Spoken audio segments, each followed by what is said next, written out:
Hello hello hello hello hello hello hello. आवाज जा रही है पीछे तक?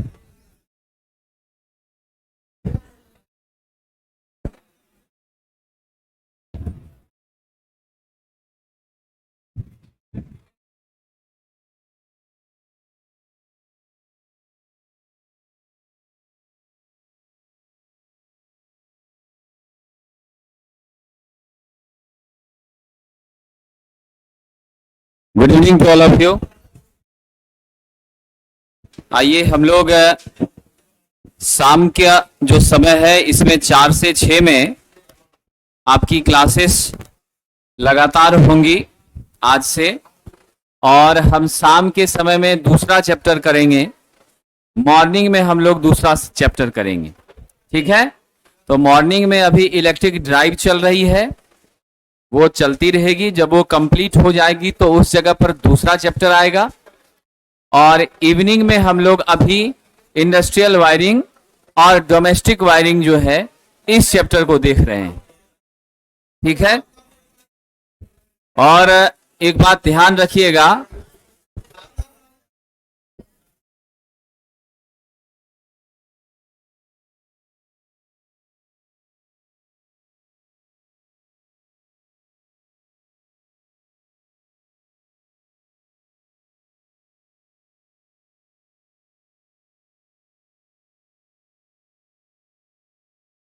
हेलो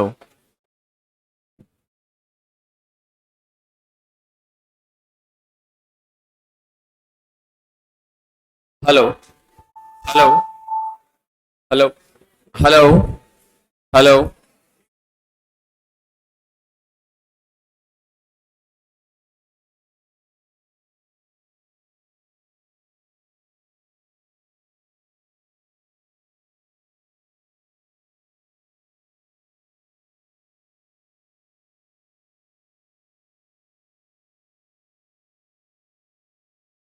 चलिए, वायरिंग का बहुत महत्व है हमारे, खास करके आपके सिलेबस के आधार पर भी बहुत महत्व है और हमारे जीवन में भी बहुत महत्व है।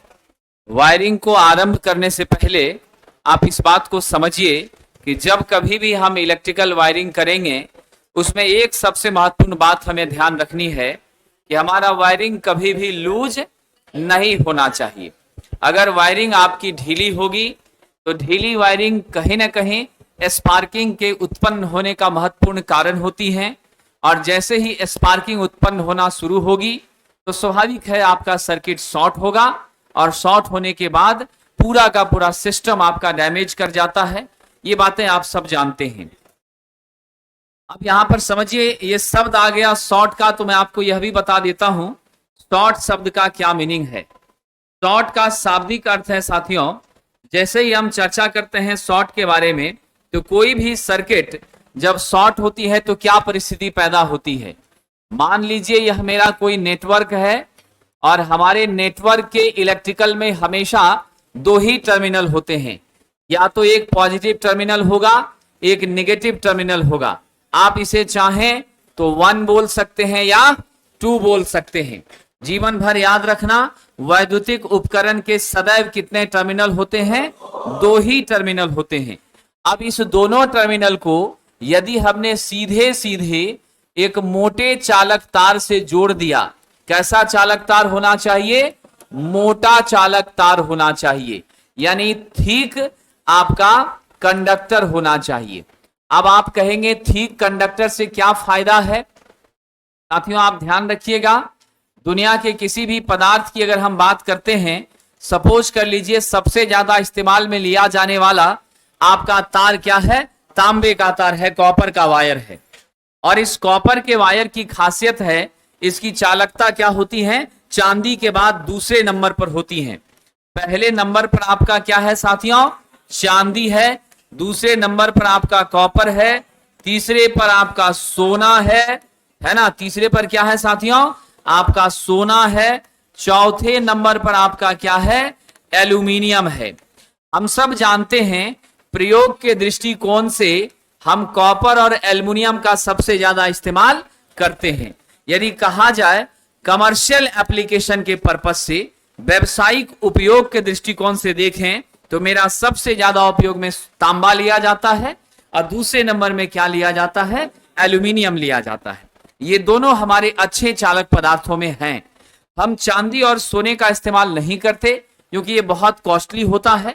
आप में से कोई बच्चा यहाँ चांदी का चप्पल पहन के नहीं आया होगा और कोई सोना के पेन से लिख नहीं रहा होगा, तो स्पष्ट है हम वायरिंग कहां से इतने महंगे पदार्थों से करेंगे। स्वाभाविक है, हाँ नौकरी लग जाएगी तो आप लोग प्रयास कीजिएगा इसका तार इस्तेमाल करने का, ठीक है।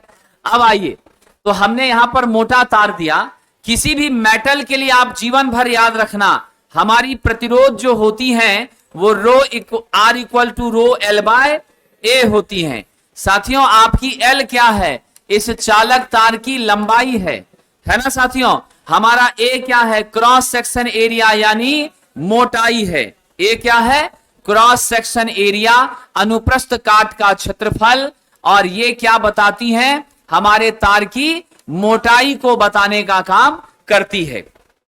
L आपका क्या है साहब, लेंथ ऑफ कंडक्टर है, यानी चालक तार की लंबाई है साथियों। अब रही बात आपका रो, ये हमारी स्पेसिफिक रेजिस्टेंस होती है। क्या होती है, स्पेसिफिक रेजिस्टेंस होती हैं। इसे हम किस नाम से जानते हैं, विशिष्ट प्रतिरोध के नाम से जानते हैं। और इस विशिष्ट प्रतिरोध का SI मात्रक ओम मीटर होता है, ये गांठ बांध लीजिएगा। और ये विशिष्ट प्रतिरोध हर पदार्थ का अलग अलग होता है। क्या होता है साथियों, हर पदार्थ का अलग अलग होता है। हमारे तांबे का अलग है, कॉपर का अलग है, तांबे का अलग है, चांदी का अलग है, सोना का अलग है, एल्युमिनियम का अलग है। तो जिस हिसाब से विशिष्ट प्रतिरोध बढ़ता है उस हिसाब से हमारे पदार्थ की क्या होती है, चालकता भी घटती बढ़ती रहती है। यानी विशिष्ट प्रतिरोध के साथ जो संबंध आपको बन रहा है, यहां देखिए 4 बातें यहां से समझिए। मेरा प्रतिरोध बढ़ता है अगर लंबाई बढ़ाते हैं, यानी लेंथ का क्या है साथियों, समानुपाती है।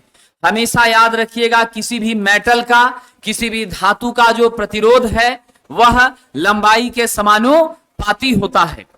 दूसरा ध्यान रखिएगा, हमारी जो प्रतिरोध है वह क्रॉस सेक्शन एरिया के व्युत्क्रमानुपाती होती है।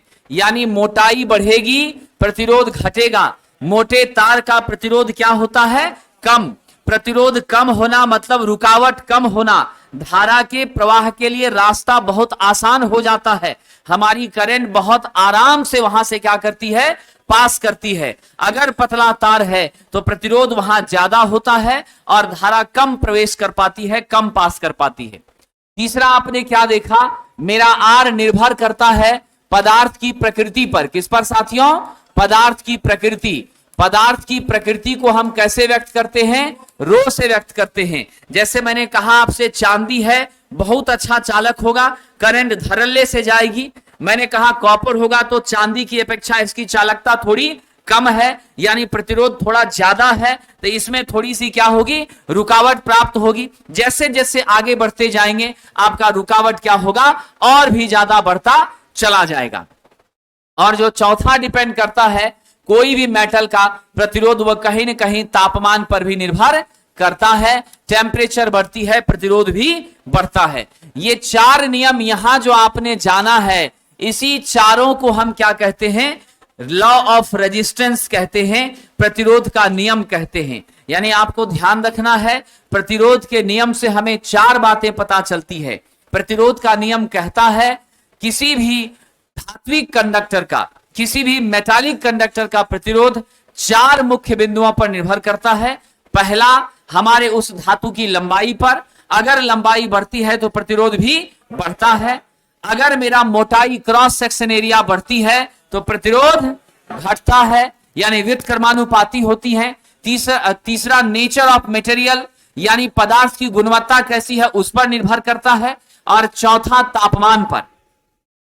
ये सारी चीजें धातु के बारे में होती हैं। लेकिन विद्यार्थियों, बिहार इलेक्ट्रिसिटी बोर्ड में जो प्रश्न पूछता है वो धात्विक चालक पर नहीं पूछता, वो केबल के इंसुलेशन पर पूछता है। अगर हम किसी केबल के इंसुलेशन की बात करेंगे, आप इस कमरे में जो तार देख रहे हैं वो वाकई तार तो है, लेकिन वो केबल है, यानी उसके ऊपर अचालक आवरण चढ़ा हुआ है। यानी किसी भी कॉपर के नंगे तार के ऊपर अगर अचालक आवरण चढ़ा देते हैं तो अचालक आवरण युक्त तार को क्या कहते हैं? केबल कहते हैं। अगर आवरण नहीं चढ़ा है तो वो तार है, अगर आवरण चढ़ा है तो वह केबल है, नहीं चढ़ा है तो तार है। लेकिन केबल के भीतर भी तार है, इसीलिए धारा प्रवाहित हो रही है। इससे स्पष्ट होता है दुनिया की सारी केबल तार होती है, लेकिन सारे तार केबल नहीं होते। जब तक तार के ऊपर अचालक आवरण नहीं चढ़ा हो, चाहे वो आवरण पीवीसी का होगा तो पीवीसी केबल कहेंगे, वह आवरण वल्कनाइज्ड इंडियन रबर का होगा तो VIR केबल कहेंगे, अगर ट्रोपेड्योर होगा तो ट्रोपेड्योर केबल कहेंगे, लेड शीथ होगा लेड शीथड केबल कहेंगे। यानी जैसा खोल चढ़ाएंगे वैसा उसका नाम होगा। इतना बात तो क्लियर है।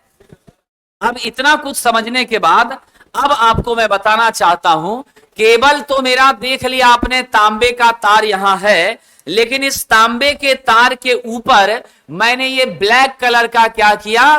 पीवीसी का इंसुलेशन लगा दिया। अब जो पीवीसी का इंसुलेशन लगाया तो आप सबको ये छोटी सी बात याद रखनी है, जब कभी भी कोई पदार्थ प्रतिरोधात्मक पदार्थ के रूप में इंसुलेशन के रूप में इस्तेमाल किया जाता है तो उसका न्यूनतम प्रतिरोध 0.1 मेगा ओम से अधिक होना चाहिए। क्या होना चाहिए? उसका प्रतिरोध किसी भी हाल में 0.1 मेगा ओम से अधिक होना चाहिए। 0.1 मेगा ओम से आप क्या समझते हैं? 0.1 गुना 10 के पावर -6 की +6, बहुत पीटेंगे। मेगा क्या होता है? +6 होता। माइक्रो क्या होता है? -6 होता है। सिंप्लीफाई करिएगा तो क्या लिखेंगे आप? 1 गुना 10 के पावर 5 लिखेंगे। इसे हम कह सकते हैं 1 लाख, यानी 1 लाख ओम से क्या होगा? ज्यादा होगा। ठीक है। अब देखिए साथियों, इसका जो प्रतिरोध होगा इस काले वाले का, लाल का नहीं, किसका साथियों? काले वाले का। तो इस काले के प्रतिरोध को इंसुलेशन प्रतिरोध कहेंगे, RI से सूचित करेंगे। क्या कहेंगे इसे? इंसुलेशन प्रतिरोध। और इसे कैसे सूचित करते हैं? RI से। विद्वानों, इस लाल वाले भाग का प्रतिरोध ध्यान रखना, एक क्वेश्चन गारंटी टकराएगा। इस लाल वाले तार का प्रतिरोध हमारे लंबाई के समानुपाती होगा। यह धात्विक कंडक्टर है। लेकिन इस काला का प्रतिरोध क्या होगा साहब? हमारा ध्यान रखना, वित्त कर्मानुपाती होगा। लंबाई बढ़ेगी प्रतिरोध घटेगा, लंबाई घटेगी प्रतिरोध बढ़ेगा। लेकिन किसका? इंसुलेशन का। और वहां किसका? धात्विक चालक का। किसका साथियों? धात्विक चालक का। आपको पिछले साल भी जो क्वेश्चन पूछा है वह इंसुलेशन पर पूछा है, इस बार भी उसकी संभावना बन रही है। ठीक है। तो आपको अभी जो मैंने बताया है ये बेसिक बातें हैं साथियों। अब हम आते हैं अपने पॉइंट पर कि जब हमारा लूज कनेक्शन होगा और उसकी वजह से सर्किट शॉर्ट करेंगी, उस परिस्थिति में क्या होगा? तो हमारे दोनों टर्मिनल जब किसी ऐसे चालक पदार्थ से आपस में जुड़ जाएं जिस चालक पदार्थ का प्रतिरोध न्यूनतम होता है, न्यूनतम प्रतिरोध के लिए आपको क्या होना पड़ेगा? तार को मोटा होना पड़ेगा। क्या होना पड़ेगा? मोटा होना पड़ेगा। मोटे तार का प्रतिरोध कम होता है। सपोज कर लीजिए हमने R बराबर 0 मतलब नगण्य मान के तार से इस दोनों टर्मिनल को जोड़ दिया। अगर ऐसा हमने किया तो हमारी सारी करंट क्या होंगी? यहीं से पास करेंगी। आप जानते हैं current always try to follow the shortest path. Current हमेशा छोटे रास्ते से जाना चाहती है। Student always try to success with the help of shortest path. विद्यार्थी भी चाहता है 5 मिनट में कोई जड़ी दे दीजिए, मेरा रिजल्ट गारंटीड हो जाए, भले फीस 50,000 मांग लीजिए, कोई दिक्कत नहीं, दे देंगे, 1 कट्ठा बेच देंगे। बात सही है कि नहीं? 90% लोगों के मन में वही भाव रहता है। एक तो पैसा भी लिया, 5 घंटा मास्टर पढ़ाएगा भी, हमको भी घर में 5 घंटा कह रहा पढ़ने के लिए, ऊपर से टेस्टों में कहता है 2 दिन दीजिए समय, और तब जाके नौकरी कहता है होगा कि नहीं होगा इसकी गारंटी नहीं है। इससे अच्छा 50,000 रख लीजिए और जड़ी दे दीजिए, मेरा हो जाएगा, काम बन जाएगा, है कि नहीं है। इस पर बहुत सारे लोग तैयार हो जाते हैं, लेकिन सफलता वैसे मिलेगी नहीं। तो हमारी करंट जो है साथियों बिल्कुल वही रास्ता चुनती है जहां रुकावट इसको कम होगा। तो सारी की सारी करंट ड्रीम 11 क्या करेगी, इसी से जाना चाहेगी। अब यहां से करंट जाना चाहेगी तो जरा देख लीजिए क्या हो गया, आपका सर्किट शॉर्ट हो गया। सर्किट जो है शॉर्ट हो गया, तो इस परिस्थिति में याद रखना, जब परिपथ शॉर्ट होती है तो शॉर्टेस्ट पाथ का प्रतिरोध कितना होता है, 0 होता है।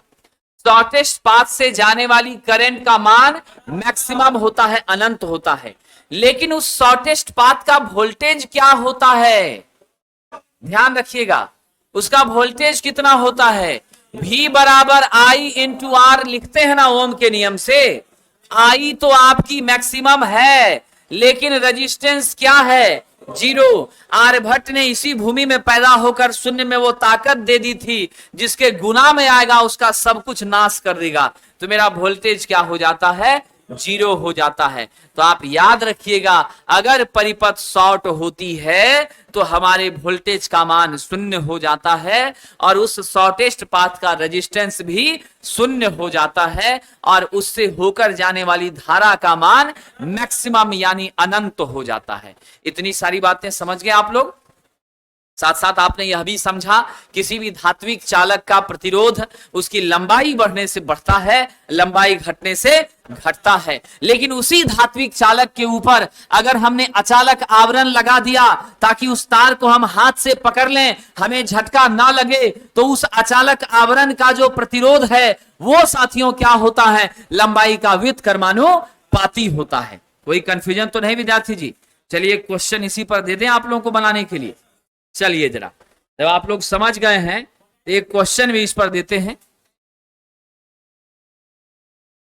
हाँ उसी पर देंगे क्वेश्चन विद्यार्थी, मोटाई पर निर्भर करेगा ना, जितना मोटा, देखिए इंसुलेशन की मोटाई वोल्टेज के रेटिंग पर निर्भर करती है। आप कितना मोटा अचालक आवरण का परत लगाएंगे यह डिपेंड करेगा वोल्टेज कितना सप्लाई करना चाहते हैं। भाई एक छोटा सा प्रश्न यहां पर है, कुछ कष्ट करना पड़ेगा आप लोगों को, कलम वगैरह चलाना पड़ेगा। आइए साथियों, क्वेश्चन है, किसी केबल का इंसुलेशन प्रतिरोध, किसी केबल का इंसुलेशन प्रतिरोध 50 मेगा ओम है, यदि उसकी लंबाई 100 मीटर से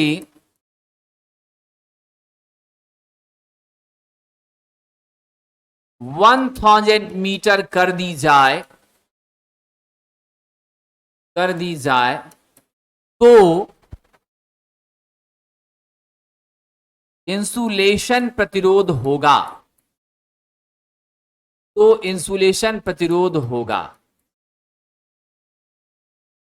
जो बना लेंगे अच्छी बात है, जो नहीं बनाएंगे मैं समझा रहा हूं, पहले क्वेश्चन नोट कर लीजिए।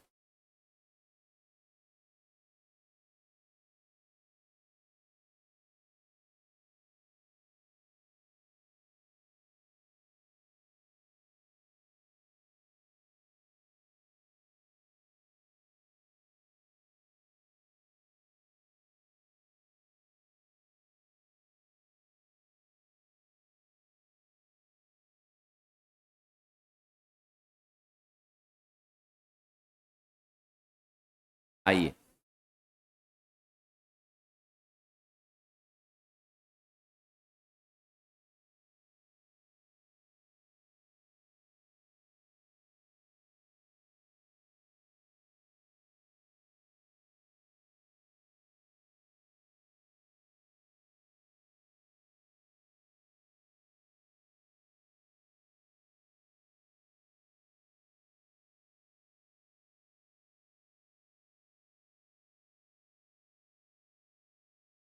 आइए आगे बढ़ते हैं साथियों। सबसे पहले देखिए, कोई भी न्यूमेरिकल आपको बनाना है, आप लोग मन में यह भावना रखते हैं बहुत टफ है।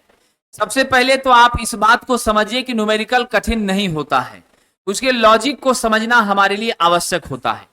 अभी आपको गौर क्या करना है, गौर करना है यहां पर क्या लिखा है, इंसुलेशन प्रतिरोध। अभी जस्ट आपने क्या देखा, मेरा इंसुलेशन प्रतिरोध विद कर्मानुपाती किसके होता है, लेंथ के होता है। अब इस क्वेश्चन में दिया क्या क्या है, सबसे पहले आपको इंसुलेशन प्रतिरोध दिया है कितना, पहला इंसुलेशन प्रतिरोध Ri1 50 मेगा ओम दिया है, ठीक है, 50 मेगा ओम। इंसुलेशन प्रतिरोध मेगा में ही होगा, कभी भी ओम में नहीं होगा। लंबाई क्या कह रहा है, 100 मीटर, यानी पहली लंबाई L1 क्या है, कंडक्ट हमारे केबल की 100 मीटर है। फिर क्या कह रहा है, बाद में लंबाई कितना बढ़ाते हैं, 1000 मीटर बढ़ाते हैं, ठीक है। अब ध्यान रखिए, L2 मेरा कितना हो गया, 1000 मीटर हो गया, ठीक है। अब आपसे कह रहा है 1000 मीटर वाले केबल का इंसुलेशन प्रतिरोध कितना, यानी Ri2 बराबर कितना, ये पूछ रहा है आपसे। तो जो जो चीजें दी गई है वो मालूम है और जो निकालना है वो भी मालूम है। अब इसके बीच आपस में संबंध क्या होता है, व्युत्क्रमानुपाती का। अगर व्युत्क्रमानुपाती का संबंध होता है तो मैं ऐसा लिखूं, Ri1 बटा Ri2 बराबर L2 बटा L1। साथियों अगर समानुपाती होता तो L1 बटा L2 लिखते, व्युत्क्रमानुपाती है इसलिए उलट जाएगा, L2 बटा L1 लिखेंगे। अब यहां से फॉर्मूला डेवलप करिए, कैसे मिलेगा आपको, Ri2 गुना L2 बराबर Ri1 गुना L1। यहां से Ri2 निकालना था ना, क्या लिखेंगे, Ri1 गुना L1 अब बटा L2। सूत्र आपने डेवलप कर लिया, डाटा सब है आपके पास, सारा इस सूत्र पे फिट कर दीजिए। आप क्या लिखिएगा साथियों, Ri2 बराबर Ri1 के बदले में 50, L1 के बदले में 100 और नीचे आप क्या देंगे, 1000, है ना। 0 0 0 आपका कैंसिल, मान क्या मिला, 5 मेगा ओम मिला। आपने देखा ना, लंबाई बढ़ी तो 50 से 5 पर आ गई हमारी प्रतिरोध, यानी लंबाई बढ़ने से प्रतिरोध घटता है साथियों, इसमें कोई शक नहीं है। देखिए ऑनलाइन की जो क्लासेस होती हैं, लाइव क्लासेस होने के बाद उस वीडियो को ऑटो अपडेट होने में 3 से 4 घंटे का समय लगता है। इसीलिए जितने भी ऑनलाइन के साथी थोड़ा चिंतित हैं, मैं उन्हें बता देना चाहता हूं, सुबह जो 10 से 11 बजे आपकी क्लासेस हुई हैं, वो शाम 5 बजे के बाद ऑटोमेटिकली आपके ऐप पर चली जाएंगी। इसीलिए आप घबराएं नहीं। आप सोचेंगे 12 बजे क्लास लाइव एंड हुआ है तो हमको तुरंत 12:15 में दिखने लगे, वो लाइव में दिखेगा, रिकॉर्डेड मोड में उसको आने में 3 से 4 घंटे का समय लग जाता है। इसीलिए 5 बजे शाम के बाद वह वीडियो जो सुबह हुई है ऑटोमेटिकली आपके एप्लीकेशन पे चली जाती हैं। इसीलिए थोड़ा सा आपको वेट करना पड़ेगा। अभी तो कितना आराम आराम से स्लो स्लो चल रहे हैं। आपका आदेश हो तो 10 बजे रात तक क्लास को कंटिन्यू करते हैं, है ना, और 0 किलोमीटर प्रति घंटे के स्पीड में गाड़ी चलाते हैं। हम तो सेवक हैं, आपका जो आदेश होगा उसी का पालन करेंगे, है कि नहीं। चलिए आइए, कोई कंफ्यूजन तो नहीं, शॉर्ट सर्किट पता चल गया। शॉर्ट सर्किट होगी तो क्या होगा, रेजिस्टेंस 0 होगा, वोल्टेज 0 होगी, करंट अनंत हो जाएगी। इंसुलेशन प्रतिरोध लेंथ के क्या होता है, व्युत्क्रमानुपाती। किसी चालक तार का प्रतिरोध लेंथ के समानुपाती होता है। इंसुलेशन की मोटाई किस पर निर्भर करती है, वोल्टेज के मान पर, वोल्टेज की रेटिंग पर। अगर हमने 5 किलो वोल्ट का केबल तैयार किया है, उसके ऊपर इंसुलेशन की मोटाई और 100 केवी का केबल है, तो 100 वाले में ज्यादा मोटा परत इंसुलेशन का देना पड़ेगा और आपके 5 वाले में पतला परत। वोल्टेज बढ़ता है, इंसुलेशन के परत की मोटाई बढ़ती है। वोल्टेज घटता है, इंसुलेशन के परत की मोटाई घटती है। चालक तार की मोटाई किस पे निर्भर करती है? धारा के मान पर। करंट बढ़ाइएगा, चालक तार मोटा होगा। करंट घटाइएगा, चालक तार पतला होगा। साथियों, चालक तार जितना मोटा होता जाएगा उसका प्रतिरोध विद्यार्थी उतना कम होता जाएगा, और जितना पतला तार होगा प्रतिरोध उतना अधिक होता जाएगा। ये सारी बातें आपने समझा। अब चलिए हम लोग आते हैं, चर्चा करते हैं। जो वायरिंग का हमारा टर्म था वहां हम साहब इस बात पर आए थे कि लूज वायरिंग कभी भी नहीं करनी चाहिए। लूज वायरिंग होने से स्पार्किंग का खतरा बना रहता है, जिससे हमें निश्चित रूप से क्या होता है? लॉस हो सकता है, झटका लग सकता है। साथियों ध्यान दीजिएगा, कोई भी जो कंज्यूमर है, हम सब लोग क्या हैं? बिजली के उत्पादक तो नहीं है, हम बिजली का उपभोग करते हैं। तो जो किसी वस्तु का उपभोग करता है वही समान रूप से क्या होता है? उपभोक्ता होता है, कंज्यूमर होता है। स्वाभाविक सी बात।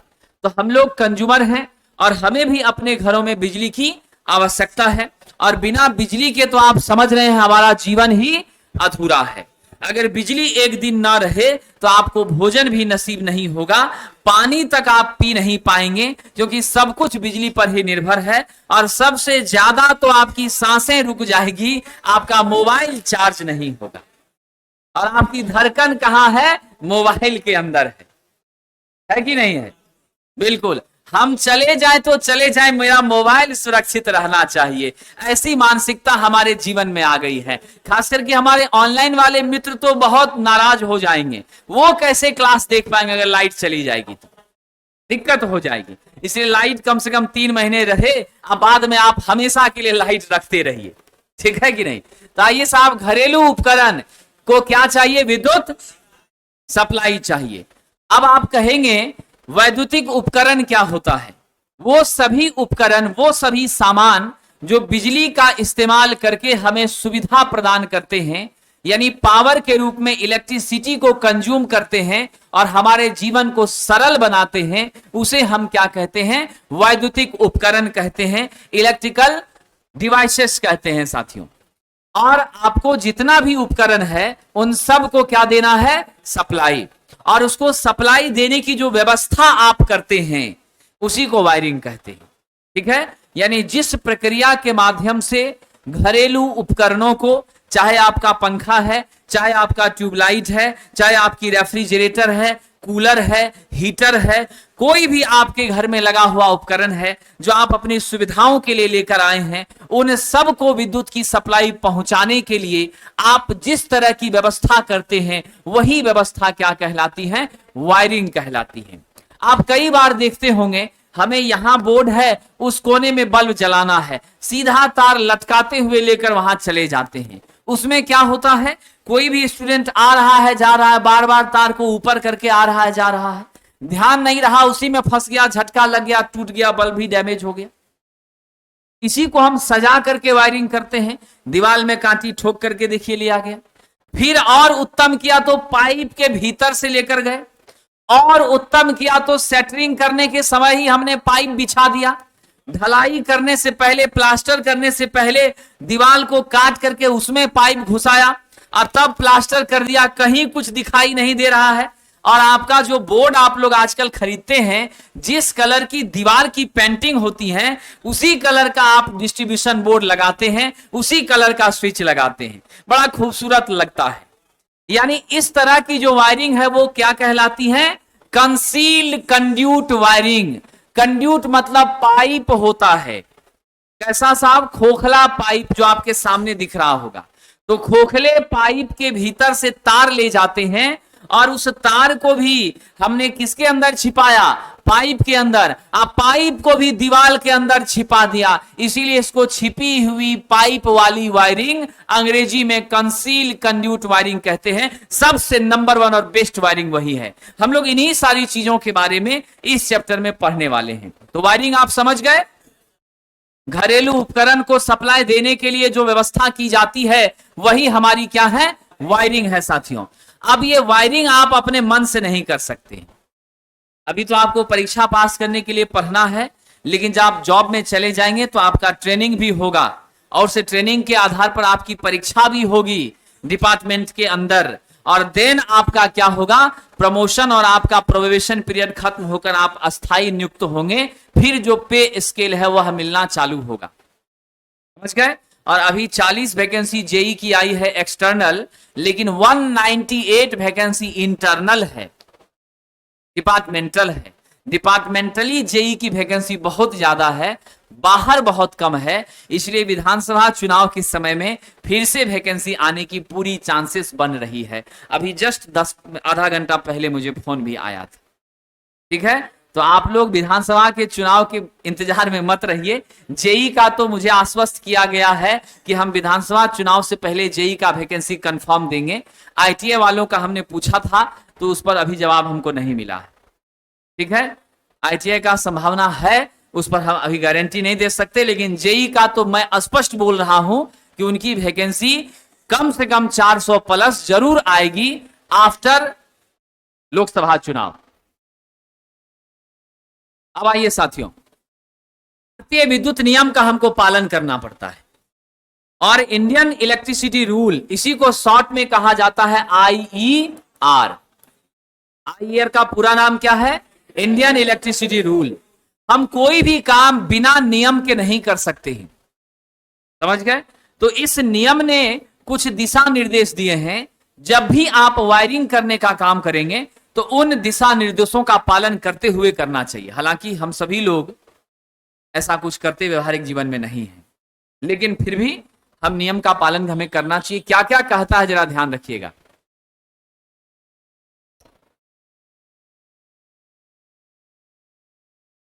आप नौकरी में आकर के लाइट का उत्पादन तो नहीं कर सकते हैं, लाइट का मेंटेनेंस जरूर कर सकते हैं, ठीक है कि नहीं। क्योंकि आपकी जो नौकरी है वो मेंटेनेंस, रिपेयरिंग, है ना, सुचारू रूप से चालू करने के संबंधित है, आपका उत्पादन से संबंधित नहीं है, ठीक है ना। चलिए तो साथियों, BIS, bureau of Indian standard, BIS के आधार पर ये कोड सब याद रखना, क्वेश्चन पक्का एक रहेगा। और मैं बुक जो आपके लिए ला रहा हूं उसमें मैंने सारे कोड को एक जगह कलेक्ट कर दिया है ताकि आपको याद करने में सुविधा होगी, ठीक है। आ जाएगा 3-4 दिन के अंदर आ जाएगा, और आपका प्रैक्टिस वर्कबुक तो कल ही मिलना शुरू हो जाएगा, कल शाम तक मिलने लगेगा। BIS, bureau of Indian standard के आधार पर इसने कहा है आईएस 732 1963 ईस्वी में यह दिशा संशोधन हुआ, और जो संशोधन हुआ तो उसमें नंबर, पारा नंबर कितना, 732। तो 732 नंबर के कॉलम में 1963 ईस्वी में यह स्पेसिफिकेशन दिया गया, और आईएस 4648 इन दोनों के आधार पर नेशनल इलेक्ट्रिकल कोड एनईसी के अंतर्गत वायरिंग की स्थापना करने से पहले कुछ नियम बनाए गए। पहला नियम कहता है, अगर आप इलेक्ट्रिकल वायरिंग करते हैं या उस वायरिंग की मरम्मत का भी काम करते हैं तो आपको लाइसेंसधारी ठेकेदार से काम करवाना चाहिए।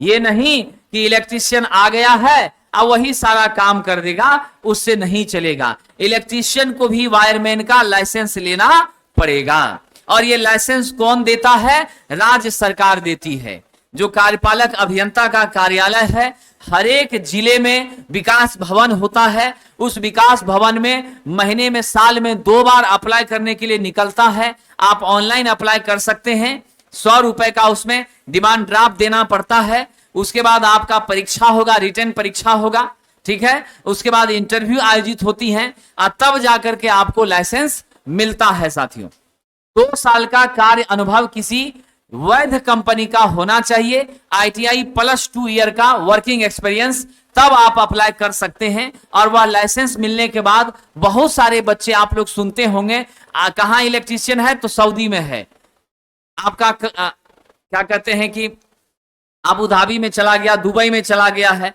बहुत ज्यादा कमा रहा है, तो वो वहां वही लोग जाते हैं जिनके पास वायरमैन का लाइसेंस होता है। समझ गए कि नहीं? तो वो लाइसेंस की प्रक्रिया वैसी होती है। ये मैंने प्रक्रिया बताया, बाकी आप लोग माहिर हैं, 10,000 रुपया देके कैसे बनेगा वो सब आप लोग खोज लीजिएगा। वो कौन बनाएगा ये हम नहीं बता पाएंगे। तो साथियों, लाइसेंसधारी ठेकेदार से ही बनाना चाहिए, उसी से मरम्मत का काम करवाना चाहिए। साथियों, अब यहां पे ध्यान रखिएगा, वैद्युतिक वायरिंग में प्रयुक्त जितनी भी सहायक सामग्री है ISI मार्का वाला होना चाहिए।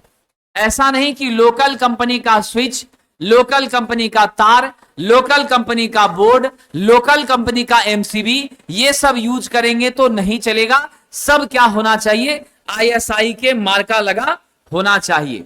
अब साथियों ध्यान दीजिएगा, दूसरी बात इन्होंने क्या कही है, इसके बाद वैद्युतिक वायरिंग को उप परिपथ में विभक्त किया जाना चाहिए। ऐसा नहीं कि मेन लाइन से ही सब जगह कनेक्शन कर दें। मेन लाइन तो आपके घर में आया, वहां से आप किचन, बाथरूम, बेडरूम सबके लिए अलग अलग डिस्ट्रीब्यूशन बोर्ड का इस्तेमाल करिए। और हर एक कमरे में जितने भी उपकरण आपके हैं, जैसे यही कमरा, इसमें देखिए 10-12 पंखे हैं, कई सारे ट्यूबलाइट हैं, तो क्या मैंने एक डिस्ट्रीब्यूशन बोर्ड यूज किया है? आप नजर घुमा के देखिए, एक वहां पर, दूसरा वहां पर, फिर वहां भी होगा हमारा तीसरा, कम से कम 3 डिस्ट्रीब्यूशन बोर्ड हमने एक ही हॉल में यूज किया है। ठीक इसी प्रकार से हम मेन सप्लाई जब लेते हैं तो उसको कई छोटे छोटे भागों में हमें बांटना चाहिए। ऐसा करने से क्या होता है? पृथक पृथक करने से हमारे पावर का बंटवारा सही तरीके से होता है, लोड जो है डिस्ट्रीब्यूटेड हो जाता है और फॉल्ट जल्दी अकर नहीं होती है। साथियों, लाइट व फैन तथा पावर का कनेक्शन अलग अलग करना पड़ेगा। आप सबको मालूम है ना, यहां जो डिस्ट्रीब्यूशन बोर्ड है उसमें 3 पिन का आपका क्या है? सॉकेट है। आप लोग उसी में वाटर हीटर लगा के पानी गर्म कर लेते होंगे, है ना? कर लेते होंगे कुछ कुछ लोग, लेकिन वो करना नहीं चाहिए, बहुत गर्म हो जाता होगा। बाल्टी में आप इमर्सन रड लगा के गर्म कीजिए, आप फिर उसको निकालिए, देखिएगा आपका ये 3 पिन का मेरा प्लग भी गर्म हो गया है और वो सॉकेट भी पूरा गर्म हो गया है। वो 5 एम्पियर का है साथियों। यहां करंट आप ले रहे हैं 1000 वाट के आसपास जा रहा है आपका क्षमता। तो हमेशा क्या करना चाहिए? स्विच विथ सॉकेट देखिए सेपरेट दिया गया है। स्विच विथ सॉकेट 15 एम्पियर का है, वो पावर सर्किट है साथियों। हम फ्रिज को, रेफ्रिजरेटर को, आयरन को, कूलर को, ये सब को किसमें जोड़ेंगे? वहां जोड़ेंगे। नहीं तो कई बार प्लग लगाने और खींचने में चिंगारी भी आपको आती होगी, फक फक करता होगा चिंगारी। वो किस लिए हो रहा है? इसीलिए क्योंकि क्षमता है कम, खींच रहे हैं आप ज्यादा। स्वाभाविक सी बात है। तो इन छोटी छोटी बातों को क्या करना है? ध्यान रखना है। चलिए आइए साहब, लाइट व फैन का जो हमारा परिपथ है उसके लिए बहुत इंपॉर्टेंट पॉइंट है, कई बार एग्जाम में आया हुआ है साथियों। लाइट और पंखा को हम जिस बोर्ड से जोड़ेंगे उस बोर्ड में अधिक से अधिक कितना पॉइंट? 10 पॉइंट होना चाहिए। 10 पॉइंट का मतलब 10 कनेक्शन का पॉइंट होना चाहिए। ठीक है, यानी 10 अलग अलग चीजों को आप जोड़ लीजिए। 8 पंखा और 2 बल्ब आप जोड़ दीजिए, या 2 पंखा 8 बल्ब जोड़ दीजिए। बस इतना ही आप कर सकते हैं, इससे ज्यादा नहीं, नियम ये कहता है। और इसके साथ साथ आपका लोड कितना रहना चाहिए? 800 वाट का रहना चाहिए। क्या होना चाहिए? 800 वाट का। 800 वाट से ज्यादा का लोड और 10 से ज्यादा पॉइंट कभी भी सब सर्किट में हम नहीं दे सकते हैं, ऐसा इंडियन इलेक्ट्रिसिटी रूल कहता है। और इसी को फॉलो करते हुए हमें काम करना चाहिए। दूसरी बात, जो पावर सर्किट वहां आप देख रहे हैं, तो पावर सर्किट के लिए कहा इन्होंने 2 से ज्यादा संपर्क बिंदु नहीं होना चाहिए, 2 से ज्यादा कनेक्शन का पॉइंट वहां नहीं होगा, और 3000 वाट से ज्यादा का लोड नहीं होगा। कितना से ज्यादा साथियों? 3000 वाट से ज्यादा। याद रहेगा, आपके सब सर्किट में लाइट व पंखे के लोड के लिए 10 से ज्यादा पॉइंट नहीं होना चाहिए और 800 वाट से ज्यादा का लोड नहीं होना चाहिए। पावर सर्किट के लिए 2 से ज्यादा कनेक्शन का पॉइंट नहीं होना चाहिए, 3000 वाट से ज्यादा का लोड नहीं होना चाहिए। आप एसी का कनेक्शन करते होंगे, उसके लिए सेपरेट आप लगाते हैं कि नहीं? सेपरेट एक ही एसी को आप एक सॉकेट और स्विच के साथ जोड़ते हैं, ऐसा नहीं है डबल डबल जोड़ देते हैं। ये सारी बातों का ध्यान आप रखते हैं। किसी भी हाल में जो हमारा पावर है वह कितना कंज्यूम करेगा? स्वाभाविक सी बात है 1500 वाट से कम का तो होता ही नहीं है। 1 टन का जो हमारा एसी है वह कितना कंज्यूम करता है? 1600 वाट। अगर 5 स्टार रेटिंग का आपने एसी खरीदा है तो आपका 1 टन का एसी कम से कम 1600 वाट पावर का कंजप्शन करेगा साथियों, समझ गए? तो इसीलिए 1600 जब एक कर रहा है, 2 जोड़िएगा 3200 हो गया, तो कहां से मेरा लिमिट तो फेल कर गया। इसीलिए हम लोग एक के साथ एक ही डिवाइस को जोड़ने का प्रायः काम करते हैं। और यह जो स्विच विथ सॉकेट यूज किया जाता है ये मरम्मत के योग्य नहीं होता, ये आपका खराब हो जाता है। अगर खराब हो गया तो नया बदलिए, इसको ठीक ठाक करने का प्रयास मत करिए। आइए साहब, ये दोनों बातें आप समझ गए। ये पॉइंट नंबर 4 और पॉइंट नंबर 5 आपके परीक्षा के दृष्टिकोण से महत्वपूर्ण है। यह दोनों प्रश्न बिहार इलेक्ट्रिसिटी बोर्ड के 2 सेट में पूछा गया था। आगे इन्होंने कहा है कि अब परिस्थितियां बदल गई हैं, अब हम लोग 60 वाट के बल्ब का यूज नहीं करते हैं। अब हम लोग तो 4 वाट, 6 वाट, 0.5 वाट, 9 वाट, 16 वाट, 18 वाट, 20 वाट, ये सब का यूज करने लगे हैं। लेकिन जो स्टैंडर्ड निर्धारित किया गया उस स्टैंडर्ड के आधार पर इसने कहा लैंप का मतलब कितना वाट है? मोटा मोटी 60 वाट है। एक सॉकेट है तो मोटा मोटी 100 वाट है। फ्लोरोसेंट ट्यूब है ये वाला तो कम से कम 40 वाट। मरकरी वेपर लैंप है तो 80 वाट। छत का पंखा है तो 60 से 100 वाट कंज्यूम कर लेगा। पावर सॉकेट है तो कम से कम 1000 वाट कंज्यूम कर ही रहा होगा, है कि नहीं है? अब ध्यान रखिए। उसके बाद इन्होंने कहा जो मेरा कंट्रोल के लिए आपने स्विच बोर्ड की स्थापना की है वह स्विच बोर्ड आपके फर्श से कम कितनी ऊंचाई पर रहना चाहिए? 1.5 मीटर पर। नहीं तो आप नीचे जमीन का सटा हुआ रखेंगे। कई बार आप बाल्टी से पानी से भी धोते हैं घर को, पूरा एकदम पानी दे देते हैं, सारा पानी वगैरह उसमें टच में जाएगा, पूरा आपका क्या होगा? सर्किट शॉर्ट कर जाएगा। और सर्किट क्या शॉर्ट करेगा? पानी के साथ बिजली आपके शरीर तक पहुंचेगी, पानी के साथ साथ आपका भी साथ छूट जाएगा। तो इसलिए साथियों ये कहा गया है सुरक्षा को ध्यान में रखते हुए कम से कम कितनी ऊंचाई पर? 1.5 मीटर की ऊंचाई पर। यह भी बहुत इंपॉर्टेंट पॉइंट है, एग्जाम में पूछा जा चुका है। हमेशा जो हमारा स्विच बोर्ड होगा, सपोज कर लीजिए हम प्रवेश करते हैं, मेरा दरवाजा ये है, ठीक है? तो हम दरवाजा जो खोलते हैं साथियों तो क्या हो गया? कक्ष के प्रवेश द्वार के निकट बाईं ओर स्थापित करना चाहिए। अगर दरवाजा इस साइड खुल रहा है तो आप इस हाथ की तरफ स्विच बोर्ड को लगाएंगे ताकि आप बाहर से भी क्या करेंगे? स्विच को ऑन ऑफ कर सकते हैं। कई बार क्या होता है सारा लाइट बंद करके आप बाहर हैं, घर में प्रवेश कीजिए, अंधेरा है ना? तो हमने दरवाजा खोला, दरवाजा खोलने के बाद क्या किए? जस्ट बाईं तरफ अगर हमने स्विच बोर्ड वगैरह को लगाया हुआ है, बाहर से ही स्विच को क्या करेंगे? ऑन कर देंगे। रोशनी आई तब कमरे में प्रवेश करेंगे। इन सभी बातों का भी ध्यान रखना है। आपका जो बाथरूम है, स्नान घर है, उसमें लैंप वगैरह का स्विच या गीजर का स्विच अंदर कभी भी नहीं लगाना चाहिए। कहां रहना चाहिए? बाहर रहना चाहिए। किस पर्पस से साथियों? सुरक्षा के पर्पस से, सेफ्टी के पर्पस से। क्योंकि पूरी तरह से अगर अंदर भी आपने स्विच लगा दिया है तो वह स्विच वाटर प्रूफ होना चाहिए। स्नान करते समय आपको मालूम है ना, बहुत सारे बच्चे उच्चृंखल होते हैं, अपने शरीर पर कम, इधर उधर दीवार पर पानी ज्यादा फेंकते हैं, बाथरूम को पहले स्नान कराते हैं फिर खुद करते हैं। उस परिस्थिति में क्या होगा? हमारा नुकसान हो जाएगा, ठीक है कि नहीं? आइए साहब, तो ये सब चीज भी ध्यान देना है। फिर आपका कह रहा है गैलरी, बरामदा, टेरेस, बालकनी, इन सब में जो लाइट का स्विच आप लगाते हैं तो प्रयास ये रखिए कि घर के भीतर ही इसका भी स्विच हो। अगर बाहर स्विच आपने दे दिया है तो वो स्विच कैसा होना चाहिए? जलरोधी होना चाहिए, वाटर प्रूफ होना चाहिए। उस स्विच पर पानी का असर ना हो। वाटर प्रूफ के लिए क्या होता है ना, स्विच के साथ एक ढक्कन आता है, कवर रहता है, वो कवर ऊपर से खोल जैसा रहता है, उसको लगा दीजिए।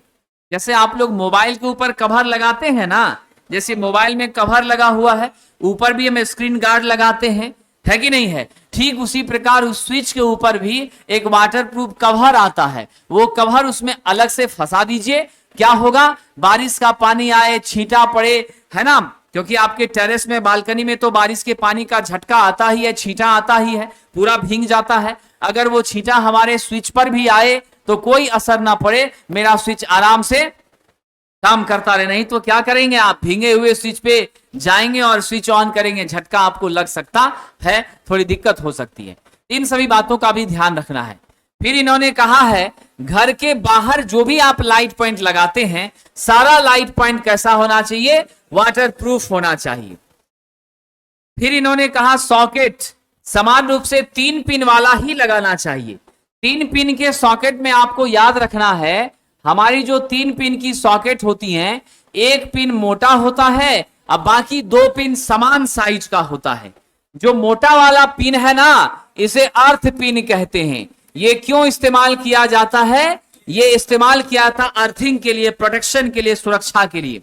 और ये दोनों पिन आपका क्या होता है? लाइन और न्यूट्रल, फेज और न्यूट्रल होता है। आप कई बार देखा होगा आपने, हम आयरन के जो 3 पिन हैं हमारे प्लग में, एक हमारा क्या करते हैं? खोल देते हैं, और 2 पिन वाला ही सॉकेट आपके कमरे में है, आप एक खोल करके 2 को ही अंदर प्रवेश करा के आयरन बहुत विद्यार्थी कर लेता होगा।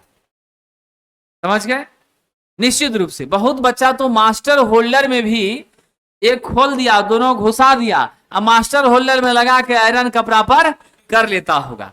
मतलब हमारी अर्थिंग ओनली फॉर प्रोटेक्शन है, not for the purpose of supply. ये जो पिन दिया है सुरक्षा के लिए दिया है। सप्लाई तो यहां से मिल रहा है और लौट करके न्यूट्रल से जा रही है, मेरा परिपथ क्या हो रहा है? पूरा हो जा रहा है। न्यूट्रल का पर्पस सुरक्षा नहीं है, न्यूट्रल का पर्पस रिटर्निंग पाथ देना है। क्या देना है साथियों? रिटर्निंग पाथ देना है। यानी इस गेट से आप प्रवेश किए तो निकलने के लिए भी तो रास्ता होना चाहिए। तो करंट जब आई है तो वो वापस लौट कर जब जाएगी, तो जब तक पूरा परिपथ हमारी करंट का नहीं होगा, तब तक दुनिया की किसी यंत्र से आप उपयोग नहीं कर सकते, उसमें काम नहीं ले सकते। इसलिए न्यूट्रल हमारा क्या देता है? रिटर्निंग पाथ देता है, और हमारी फेज या लाइन के माध्यम से हम इसको सप्लाई देने का काम करते हैं, इसमें कोई शक नहीं है। ठीक है?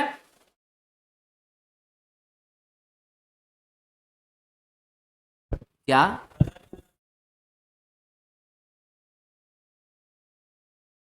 वायरिंग में तीनों तार का कलर जो है, ये आप ध्यान रखिएगा, हमेशा इंडियन इलेक्ट्रिसिटी रूल के हिसाब से हमारा जो फेज तार है साथियों, क्या होता है? हमारा फेज तार हमेशा 3 अलग रंगों में लिया जाता है। आर यानी रेड, वाई यानी येलो, और आपकी बी यानी ब्लू। ये 3 कलर में फेज तार ली जाती हैं। साथियों हमारे न्यूट्रल का कलर हमेशा क्या होता है? आपका ब्लैक होता है। क्या होता है? काला होता है। और अर्थ वायर का जो कलर है वह क्या होता है साथियों? सदैव ग्रीन होता है, हरा होता है। यह क्वेश्चन बिहार इलेक्ट्रिसिटी बोर्ड में पूछा जा चुका था। उसके बाद साथियों यहां एक और बात याद रखिएगा, फ्लेक्सिबल केबल या नहीं तो टीवी केबल। क्या है साथियों? फ्लेक्सिबल केबल, फ्लेक्सिबल केबल या आप टीवी में जो केबल का इस्तेमाल करते हैं, वहां पर हमारे न्यूट्रल का रंग कैसा होता है साथियों? नीला होता है, ब्लू होता है। ये स्पेशल केस है, स्टार दे दीजिएगा साथियों। ठीक है? इसको नोट करने की इच्छा है, नोट कर लीजिए, नहीं तो डिजिटल माइंड में सेव कर लीजिए।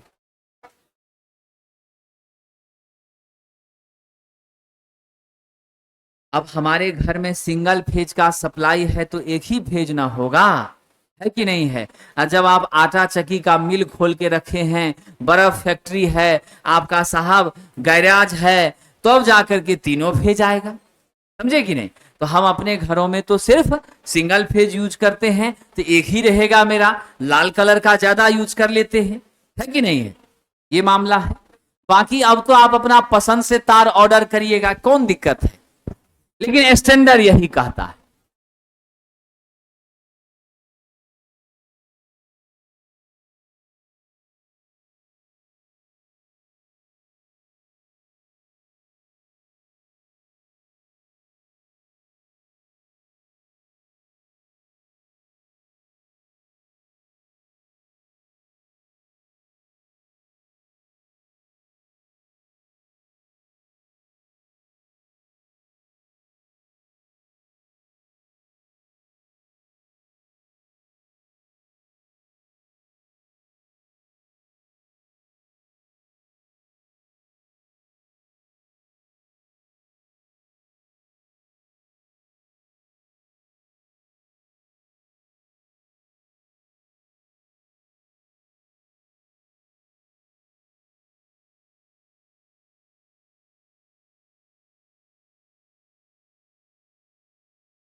आइए, ये बहुत इंपॉर्टेंट है, ये क्वेश्चन पूछा गया था, अर्थ वायर किस रंग का होता है, हरे रंग का होता है।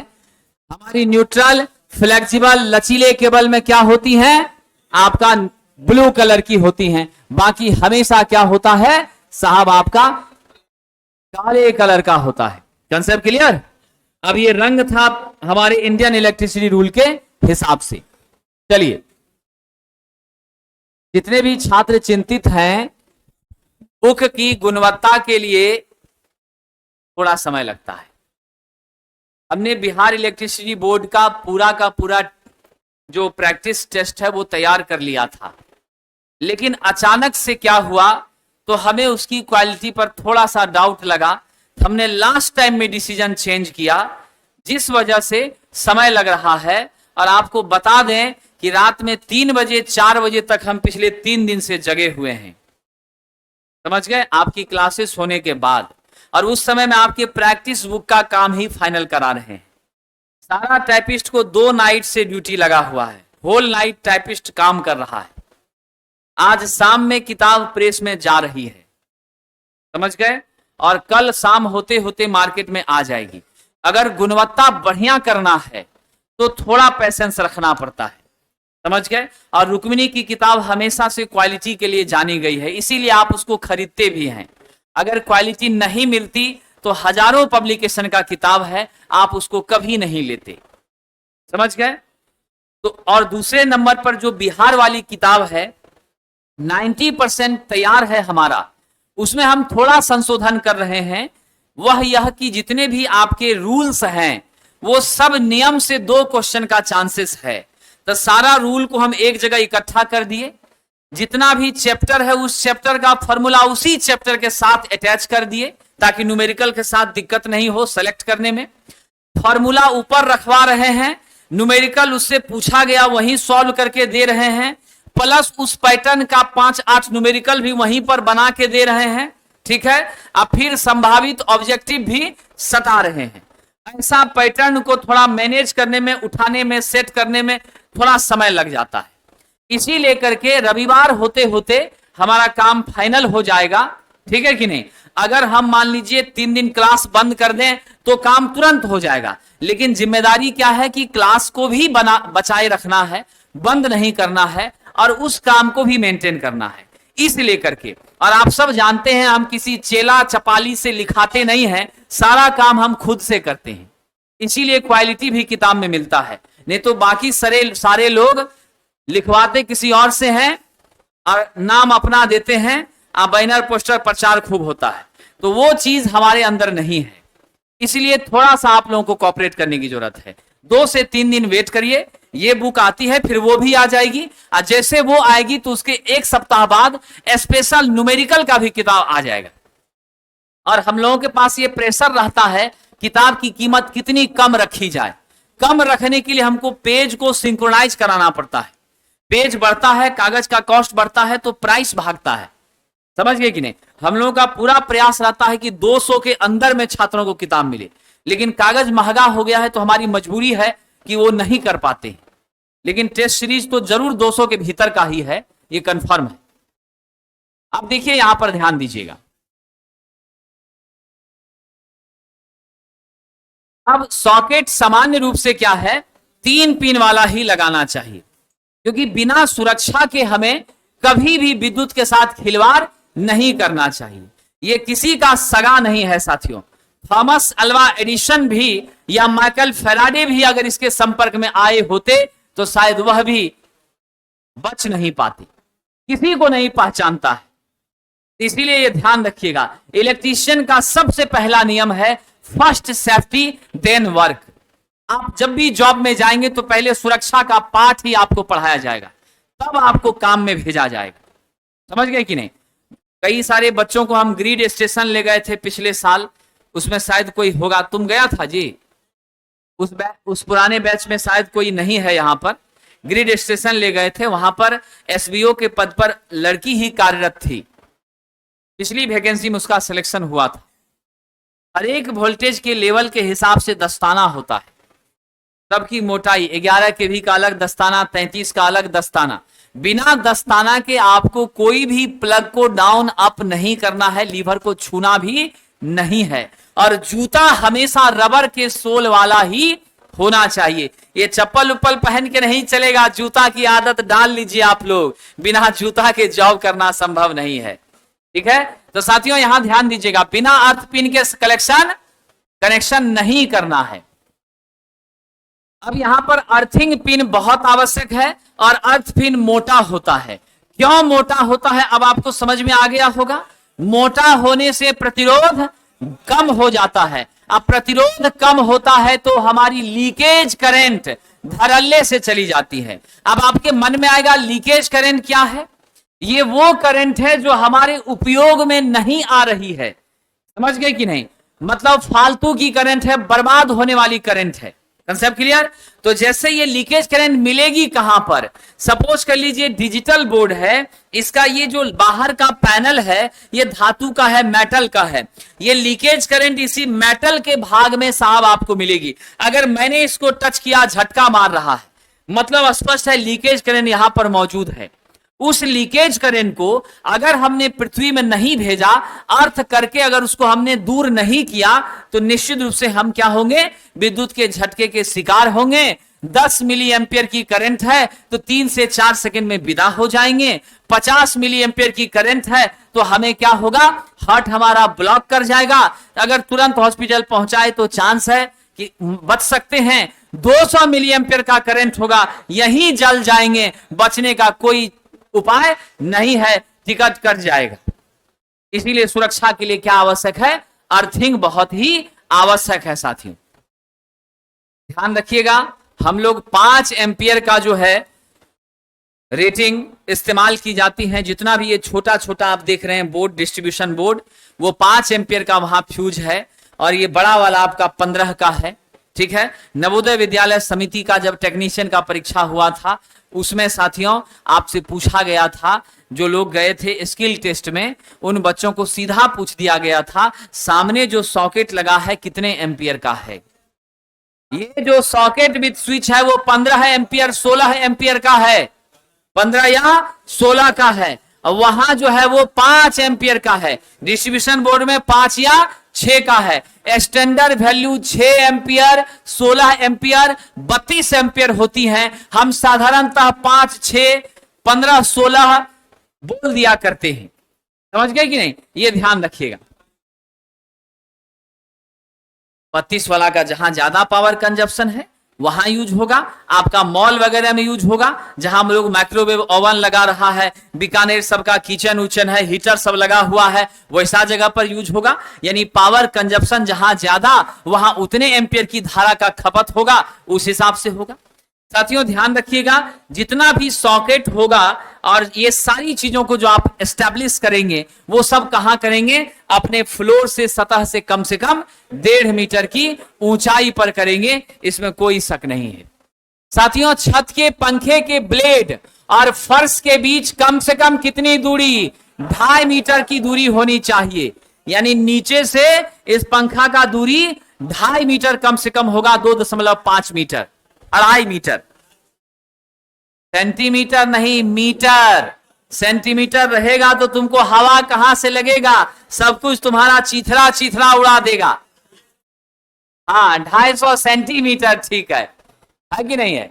आइए साहब, अधिक से अधिक कितना रखेंगे, 3 मीटर। अब उससे ऊपर कर दीजिएगा तो हवा ही नहीं लगेगा, तब आपको लगाना पड़ेगा एक डंडा, है ना, वो लोहे वाला, तब नीचे कीजिएगा। कॉलेज जो पुराना सरकारी कॉलेज है वहां पर आप देखते होंगे डंडे के साथ, छत उसकी बहुत हाइट पर है, डंडे के साथ फैन लगाते हैं। उस फैन की स्पीड कम रहती है लेकिन हवा में शीतलता बहुत अच्छी रहती है, क्योंकि ये पंखा हवा पैदा नहीं करता है, ये कमरे की हवा को गति देने का काम करता है। इसीलिए कमरे में अगर हवा गर्म है तो गर्म हवा को ही घुमाएगा, इसीलिए इससे ठंडक का एहसास नहीं होता, इससे आपकी हवा में गति जरूर आ जाती है।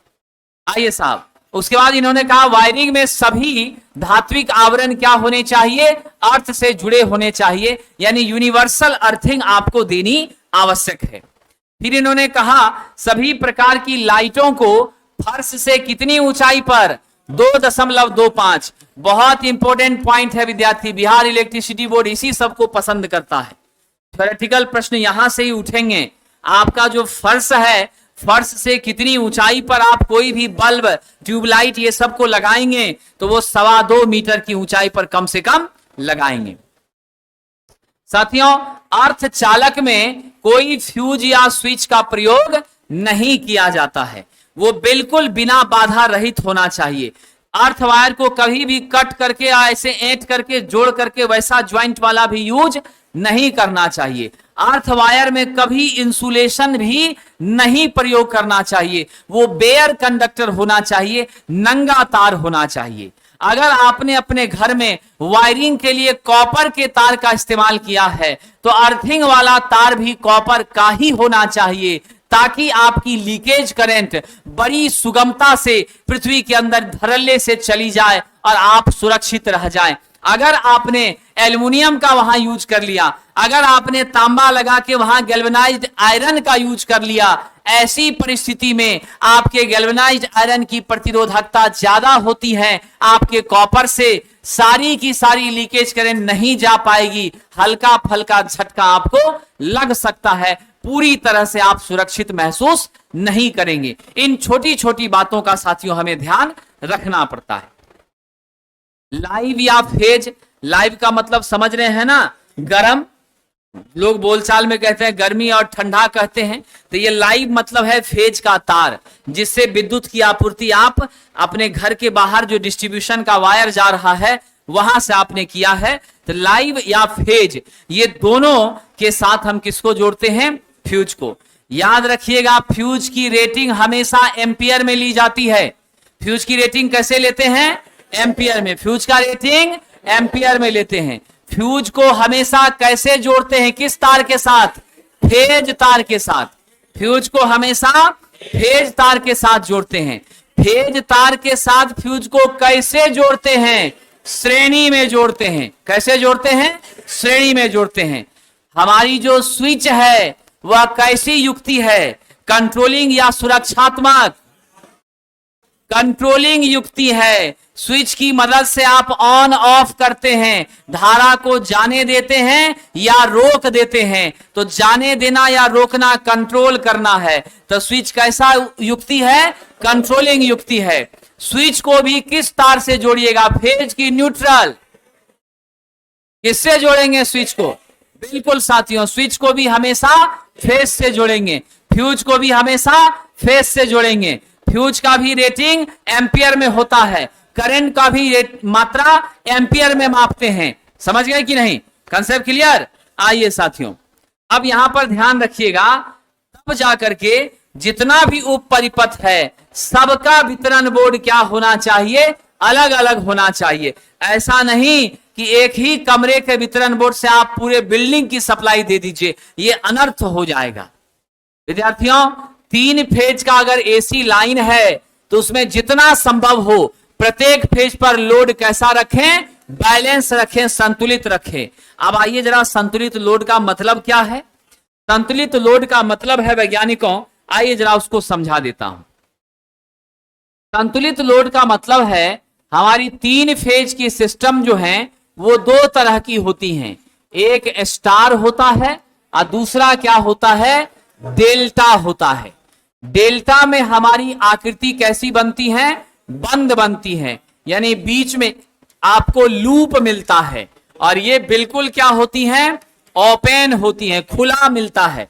समझ गए? तो डेल्टा का स्वरूप जो है वो ओपन होता है, डेल्टा का स्वरूप क्लोज्ड होता है, स्टार ओपन होता है।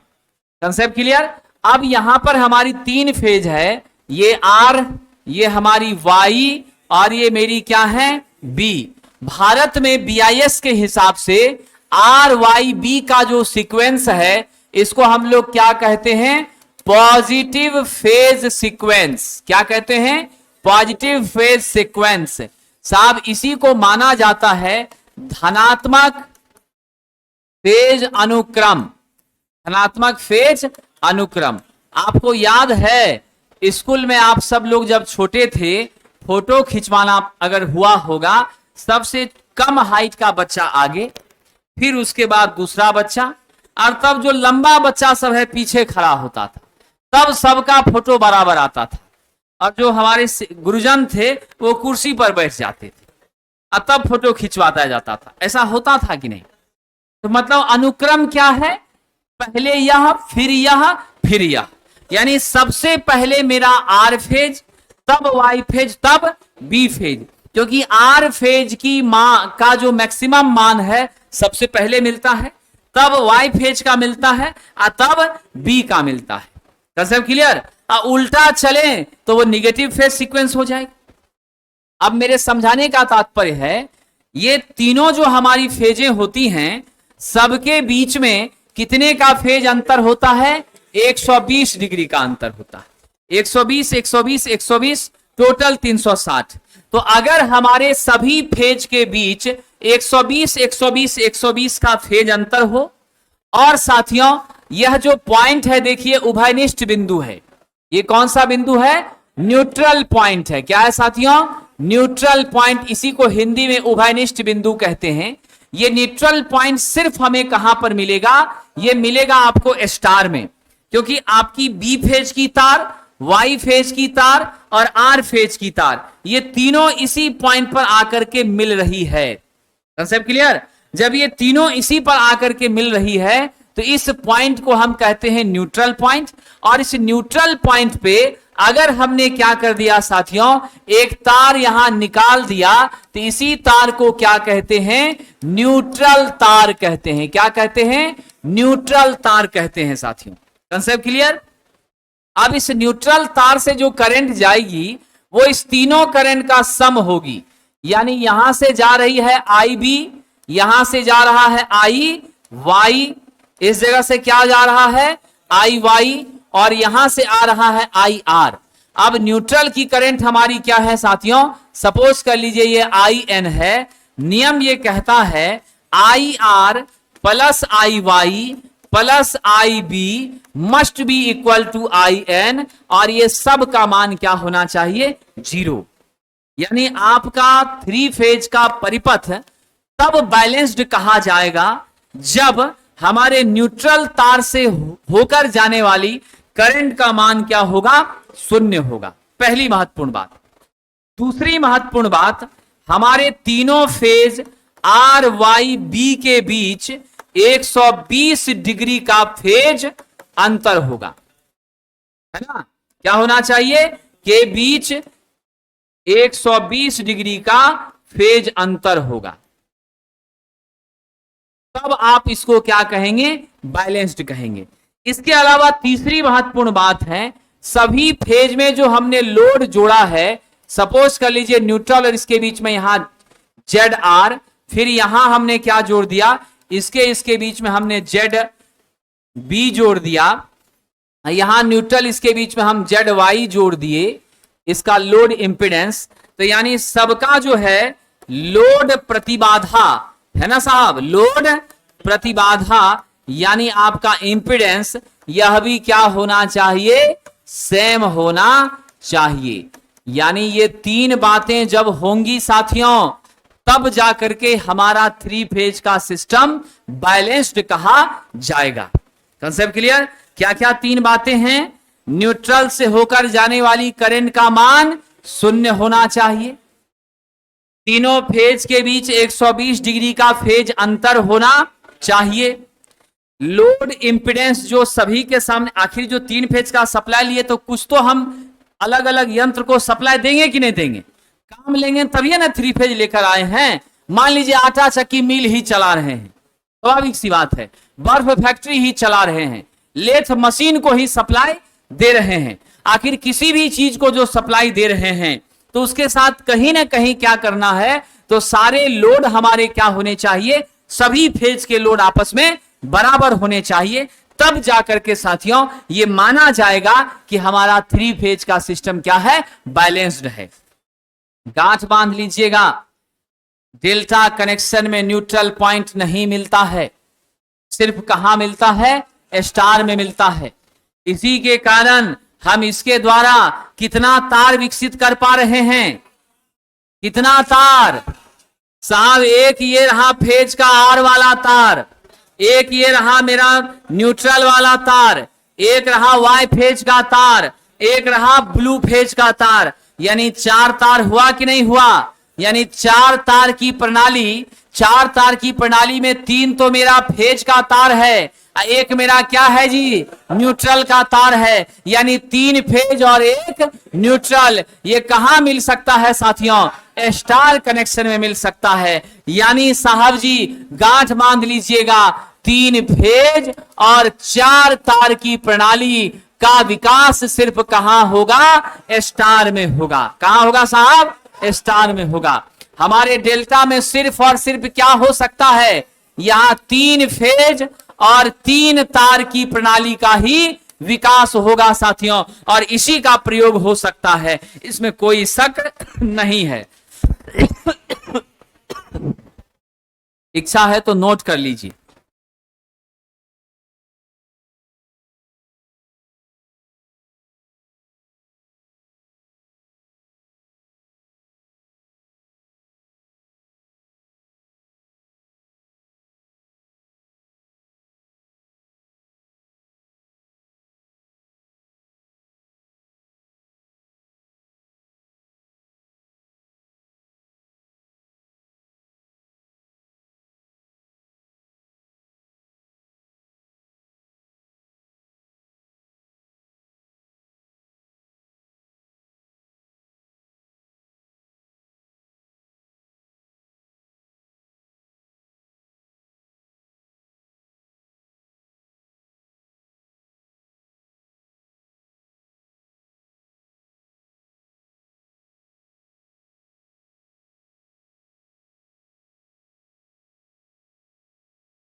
क्या साथियों, आगे बढ़े?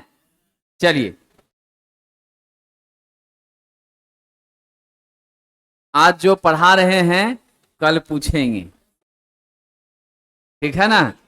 तो इसीलिए घर जाकर के ऑनलाइन वीडियो भी देख लीजिएगा। अगर जवाब नहीं दीजिएगा, लड़का हो चाहे लड़की, खड़े खड़े पढ़ना पड़ेगा। मंजूर है कि नहीं है? चलिए आइए साथियों, तो ये सारी बातें पता चल गई। अब एक और छोटी सी बात आपको बता देता हूं जो बहुत महत्वपूर्ण है स्टार डेल्टा के संबंध में ही। वो क्या है साथियों? तो हमारे स्टार और डेल्टा में लाइन और फेज करंट के बीच कुछ संबंध होता है। अगर आपका स्टार का कनेक्शन है तो उसमें याद रखिएगा मेरी लाइन वोल्टेज जो होती है √3 टाइम किसके होती हैं? फेज वोल्टेज के। और मेरा ध्यान रखिएगा हमारा जो VPH होता है यह लाइन वोल्टेज बटा √3 हो जाता है और मेरी लाइन करंट फेज करंट के क्या होती हैं? बराबर होती हैं। आप यहां ध्यान देंगे VL का मतलब है लाइन वोल्टेज, इसका मतलब क्या है? Line voltage. VPH का मतलब है फेज वोल्टेज। ये आपको आने वाले समय में मशीन में भी काम देगा। फिर आपका IPH है फेज करंट। उसके बाद साथियों IL आपका क्या है? Line current. अब यही चीज अगर हम डेल्टा में आते हैं तो डेल्टा कनेक्शन में क्या होता है? मेरा लाइन वोल्टेज फेज वोल्टेज के बराबर हो जाता है, लेकिन मेरी लाइन करंट क्या होती हैं? √3 गुना फेज करंट के हो जाती हैं। और फेज करंट मेरी क्या हो जाती हैं? लाइन बटा √3 हो जाती हैं। कंसेप्ट क्लियर विद्यार्थी जी? ये बहुत इंपॉर्टेंट है, आपके जीवन के सभी परीक्षाओं में ये चीजें टकराएंगी आपको। गोरेलाल जी, सुबह वाला क्लास भी अब थोड़ी देर बाद चलना शुरू हो जाएगा। लाइव क्लासेस होने के बाद उस क्लास को ऐप पर ऑटोमेटिकली अपलोड होने में 4 से 5 घंटे का समय लगता है, ठीक है? इसलिए जल्दी वो भी हो जाएगा।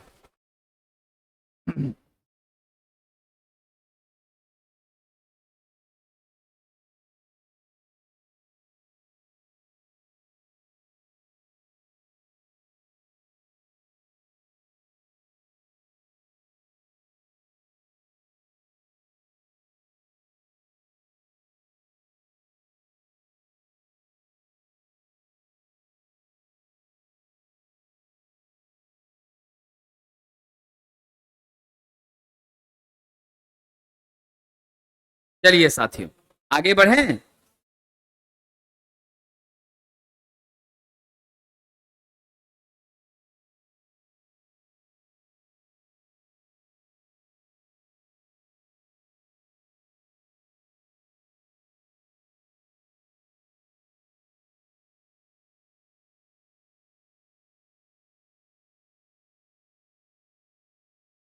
हो गया?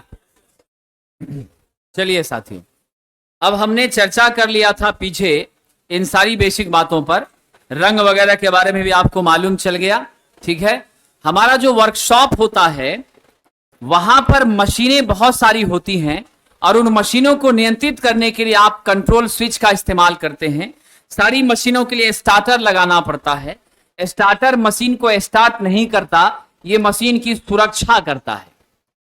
ध्यान रखिएगा, सिंगल फेज इंडक्शन मोटर को छोड़कर जितनी भी हमारी मोटरें हैं वहां पर स्टार्टर का काम क्या है? मशीन की सुरक्षा करना, स्टार्ट नहीं करना, ठीक है?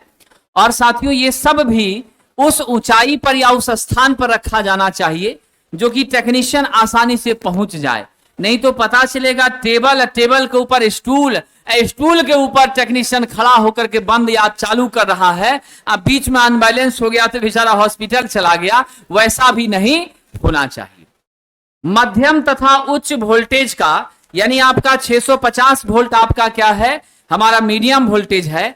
आपका 11,000 वोल्ट, ये सब के रेंज पर जो मशीनें काम कर रही हैं वो सब में क्या करना चाहिए? डबल अर्थिंग करना चाहिए। क्वेश्चन पूछा गया है मोटरों में हम क्या करते हैं, डबल अर्थिंग। और जब भी डबल अर्थिंग करेंगे तो वो अर्थिंग हमेशा एक दूसरे के पैरेलल समानांतर होना चाहिए। समानांतर अगर अर्थिंग होगी तो हमारी पृथ्वी का प्रतिरोध क्या होगा, घट जाएगा, यानी इलेक्ट्रोड का प्रतिरोध कम होगा। आप सब जानते हैं ना, पैरेलल कनेक्शन में हमेशा रेजिस्टेंस का मान कम होता है, सीरीज में हमेशा रेजिस्टेंस का मान क्या होता है, ज्यादा हो जाता है।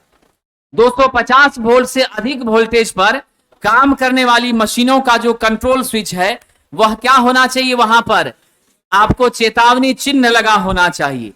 त्रिभुजाकार पीले रंग की पृष्ठभूमि पर 2 हड्डी और यहां पर आपका आदमी का जो है खोपड़ी, ये खतरे का चिन्ह है। 440 वोल्ट और डेंजर लिखा हुआ रहता है। ये आपका क्या है साथियों, चेतावनी संकेत है कि अगर आप यहां पर सावधानी से नहीं रहे तो इसी स्थिति में आप हो जाएंगे, है कि नहीं है। आइए साथियों, साहब जी किसी भी प्रकार की नई स्थापित वैद्युतिक वायरिंग में सप्लाई चालू करने से पहले हमें मैगर के द्वारा टेस्ट करना चाहिए।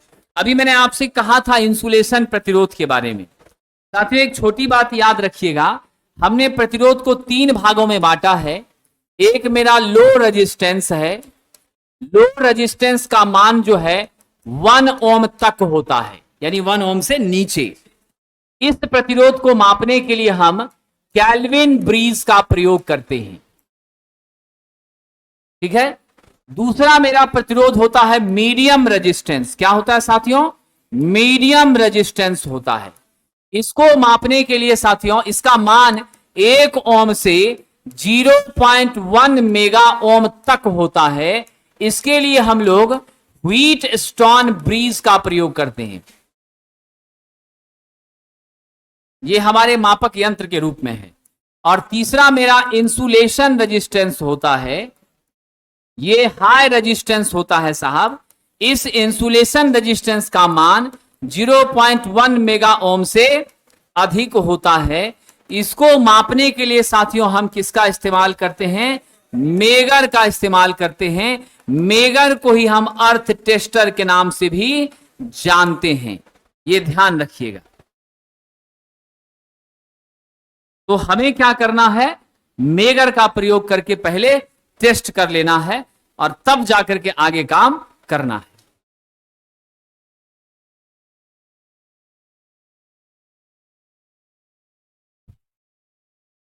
सेकेंड आपका है 0.1 मेगा ओम से अधिक व्हीटस्टोन ब्रिज, वह संयुक्त दीर्घिकार टॉ सॉटो संयुक्त ओकार नौ।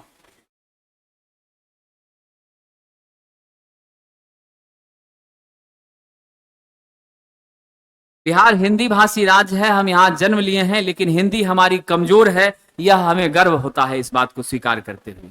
क्योंकि हम शुद्ध हिंदी में वार्तालाप नहीं कर पाते हैं तो लिखने की कहां से कल्पना करते। आपने अभी देखा बीपीएससी के माध्यम से जितने लोग शिक्षक के रूप में चयनित हुए, कितना आवेदन वायरल हुआ। उन्हें शुद्ध आवेदन अपने ज्वाइनिंग का लिखना भी नहीं आ रहा था। हम उसकी प्रतिभा पे क्वेश्चन नहीं उठा रहे हैं। प्रश्न बना लेना, परीक्षा में सिलेक्शन हो जाना, ये एक अलग विधा है, लेकिन आवेदन लिखना, ये सब करना एक अलग विधा है। वो चीजें नहीं लोग कर पाते, बहुत गलतियां रह जाती। बहुत आदमी प्रिंसिपल का स्पेलिंग लिखेगा PRINCIPAL कर देगा, जहां पर सिद्धांत है वहां, और जहां पर प्रिंसिपल मतलब प्रधानाध्यापक वहां PRINCIPLE कर देगा। तो ये सब गलतियां साधारण रूप से होती रहती हैं, बुरा मत मानिए। हाँ 120 120 120 सब जगह 120 120 का अंतर अगर नहीं है तो अनबैलेंस हो जाएगा। आइए साथियों, ये भी बहुत इंपॉर्टेंट पॉइंट है साथियों, ये क्वेश्चन पूछा भी गया था। लीकेज करंट का मान किसी भी परिपथ के कुल करंट का 1/5000वें भाग से अधिक नहीं होना चाहिए। कितना होगा साहब ज्यादा से ज्यादा? अगर आपका फुल करंट 15 एम्पियर है तो लीकेज 15/5000 करिए, इतना मान जो हमारे एम्पियर का आएगा, उससे ज्यादा लीकेज कभी भी स्वीकार योग्य नहीं है।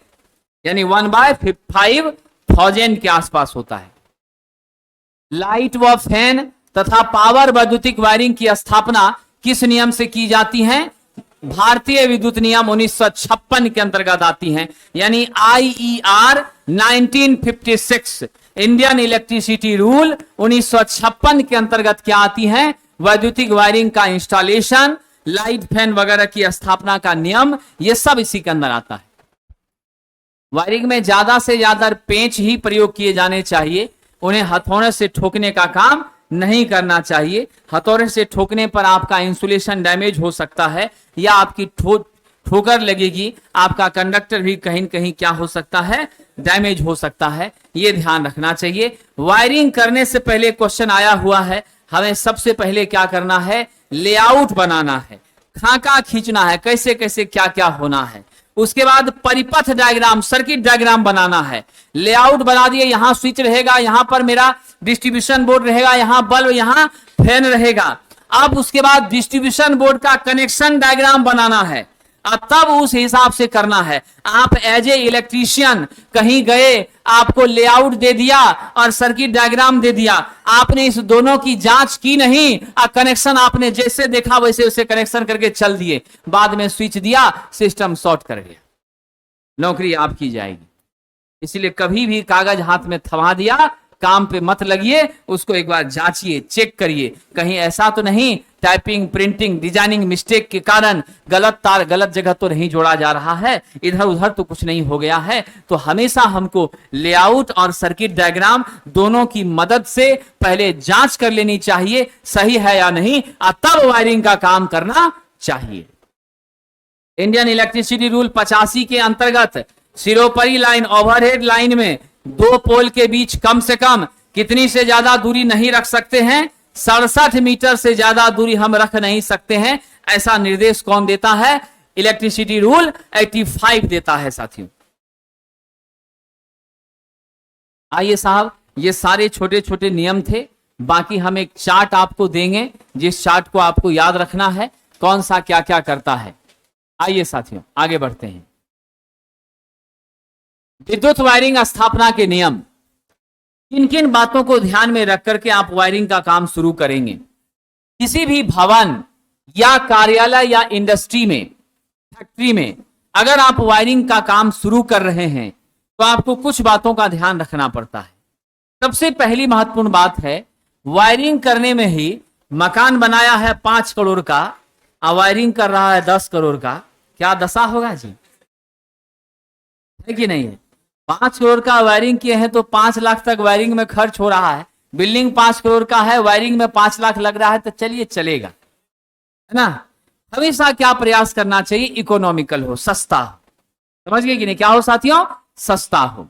तो हमारी जो वायरिंग स्थापित की जाती है तो उसके इंस्टॉलेशन को ध्यान में रख करके, या फिर उसमें कितना कितना सामान लगना है, सामान की गुणवत्ता क्या होनी चाहिए, क्वालिटी क्या होना चाहिए, इन सब को ध्यान में रख करके हमें किफायती उपयोग करना है, सस्ता करने का प्रयास करना है, बजट बहुत ज्यादा बढ़ाना नहीं है साथियों, ये ध्यान रखिएगा। आइए, दूसरा है टिकाऊपन, ड्यूरेबिलिटी।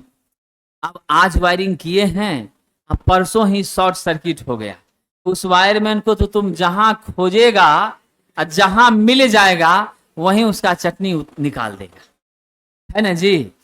अब वायरिंग करके गया है, अब परसों गृह प्रवेश लेना है, उसी दिन शॉर्ट हो गया है, पूरा अंधेरा हो गया है, क्या दशा उसका करेंगे आप?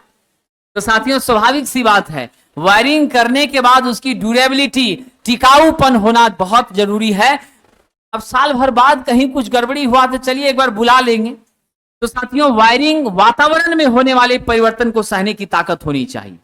मौसम में होने वाले परिवर्तन से आपके वायरिंग पर असर नहीं पड़ना चाहिए। फुल लोड करंट, अगर आपका लोड 15 एम्पियर की धारा के लिए आपने वायरिंग किया है तो 15 एम्पियर की करंट अगर पास करती है तो कोई असर कहीं भी नहीं होना चाहिए। सामान्य रूप से हम 1.5 गुना फुल लोड के 1.5 गुना तक के लिए फ्यूज का प्रयोग करते हैं। यानी 5 एम्पियर का फ्यूज है तो 7.5 एम्पियर तक के करंट को जाने दे सकता है। 7.5 से ज्यादा होगा तुरंत आपका फ्यूज तार पिघल जाएगा, आप सुरक्षित हो जाएंगे, कनेक्शन डिस्कनेक्ट हो जाएगा। ये छोटी छोटी बातों का ध्यान बिल्कुल रखना है साथियों।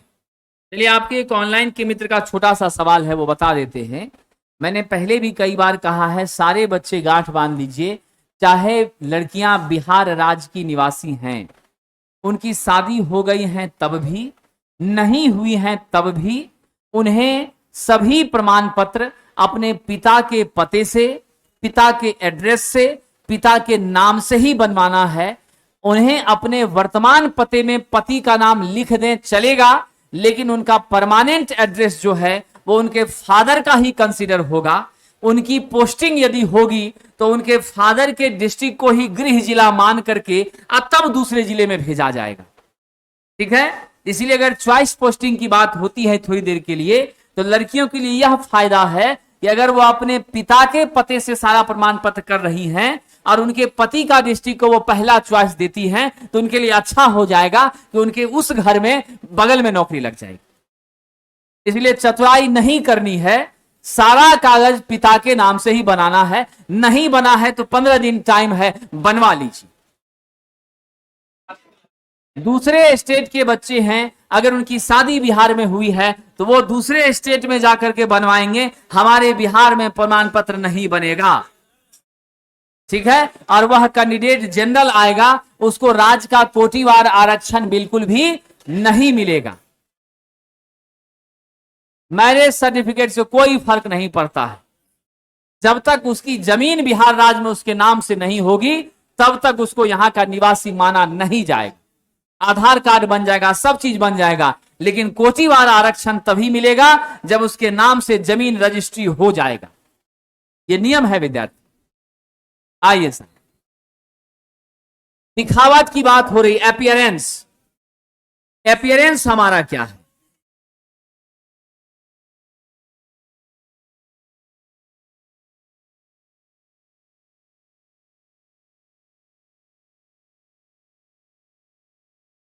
चलिए, दिखावट, वायरिंग आपने किया है वह दिखने में भी खूबसूरत होना चाहिए, और खूबसूरती के लिए ही हम लोग दीवार को काट करके उसके भीतर अटैच करते हैं, सुंदर लगता है। नहीं तो तार इधर उधर लटका हुआ रहता है, कितना खराब लगता है। आप लोगों को याद है जब केबल नहीं पास कर रहा था उस समय में एकदम मकर जाल की तरह कितना तार लटका हुआ रहता था, बार बार शॉर्ट सर्किट का टेंशन बना रहता था। आपके घर में कुछ गड़बड़ी हुई, खोजने में घंटों लग जाता था, मेरा वाला तार कौन है कि नहीं है। जर्दा का डब्बा लगा के उसमें पत्थर डाल के हुक फंसा के तब लटकाते थे, ख्याल है ना एक जमाने में।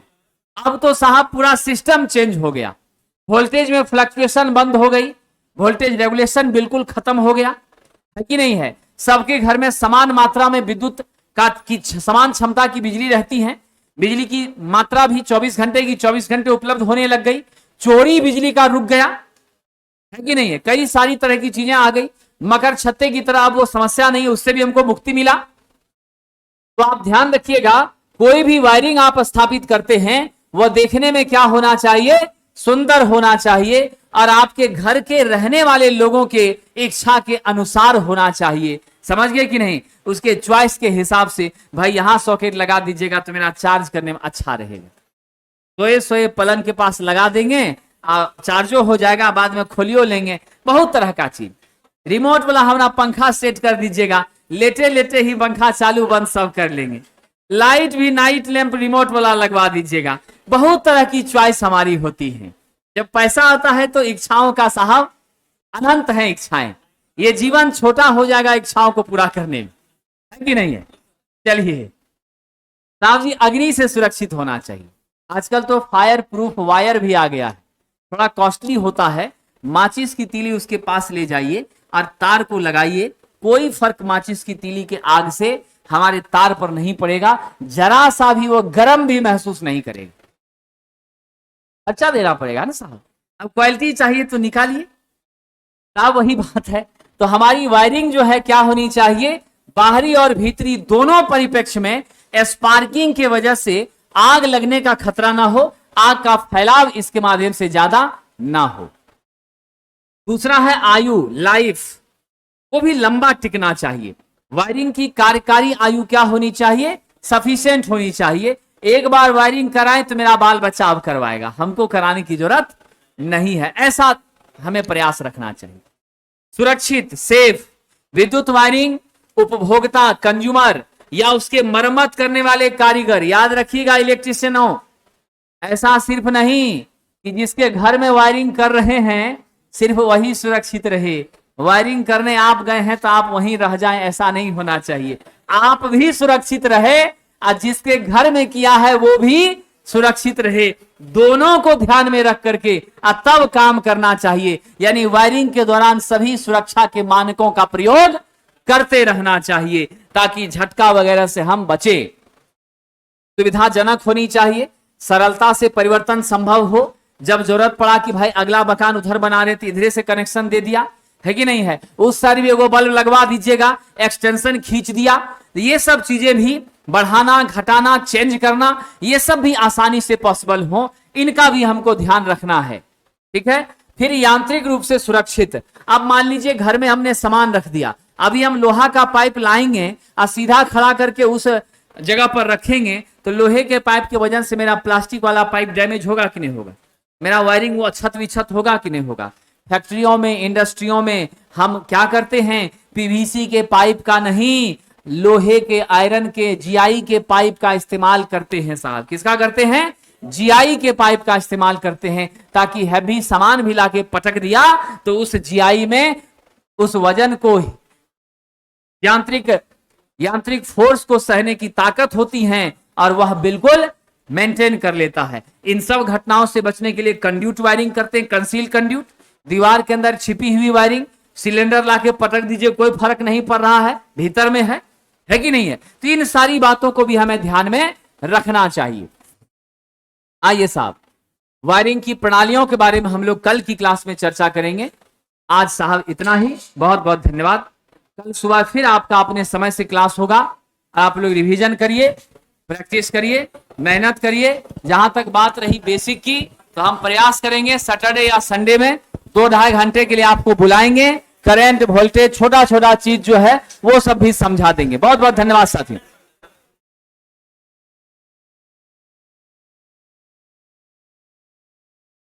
आपका टेस्ट जो होता है वह इसी में होगा, पावर जनरेशन का। तो जो टेस्ट वाले छात्र हैं इसी क्लासरूम में बैठे रहेंगे।